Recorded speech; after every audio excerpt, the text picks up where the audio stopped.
है इस गांव में कि रसोई नहीं बना सकते।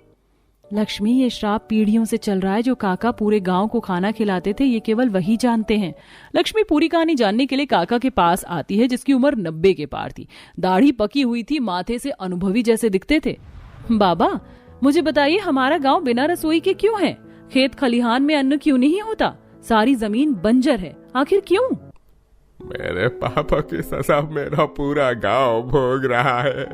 एक समय में उस गांव की धरती अपार अनाज उपजाती थी। जहाँ सबके घरों में सवेरे सवेरे चूल्हा जल रहा होता है, माखन लाल की धर्मपत्नी शीला पकवान बनाकर खिला रही थी। शीला, तुम्हें पता है ना, मुझे घी में छनी पूरी पकवान पसंद है। डालडे में बना रही हो तुम? हाँ अजी, लगता है तुम्हारी जीभ का स्वाद बिगड़ गया। अरे शुद्ध घी में तुम्हें पूरी बनाकर दे रही हूँ, चुपचाप से खा लो। गांव के सारे मर्दाने बैठकर खा रहे थे और उनकी पत्नियां रसोई में उन्हें गर्म खाना बनाकर खिला रही थी। तभी एक भूखी भिखारन दरवाजे पर आकर खड़ी हो जाती है।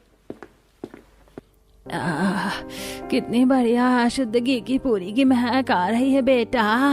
दया करके एक दो पूरी मुझ गरीब को भी खिला दो, पेट भर जाएगा। 2 दिनों से कुछ नहीं खाया। भिखारन का मैला शरीर देखकर दोनों पति पत्नी नाक चढ़ा लेते हैं। हाँ जी, देखो तो इस भिखारन से कितनी बुरी दुर्गंध आ रही है। अरे ओ अम्मा, जाओ जाकर किसी और का दरवाजा खटखटाओ। तुम्हारे लिए थोड़े ना मेरी पत्नी पूरी पकवान बना रही है।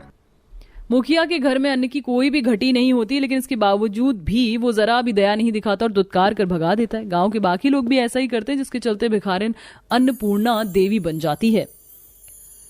मैंने सदा इस गांव के निवासियों के घर के भंडार को भरा रखा, लेकिन इसके बावजूद भी तुमने एक भूखी को भोजन नहीं करवाया। इसीलिए तुम्हें जो दिया गया है वो तुमसे छीन लिया जाएगा।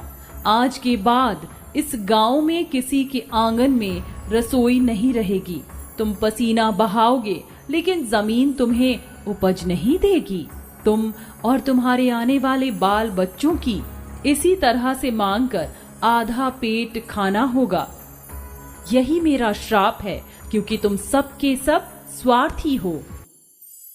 ये कहकर अन्नपूर्णा देवी गायब हो जाती हैं, जिसके चलते पूरे गांव की रसोई, अनाज, सब कुछ विलुप्त हो जाता है। देखते देखते सबके खेतों में छाई हरियाली, धान गेहूं की बाली, सब कुछ सूखकर बंजर हो जाता है। और जो कोई भी जतन करके रसोई या चूल्हा बनाता वो जलकर खाक हो जाता।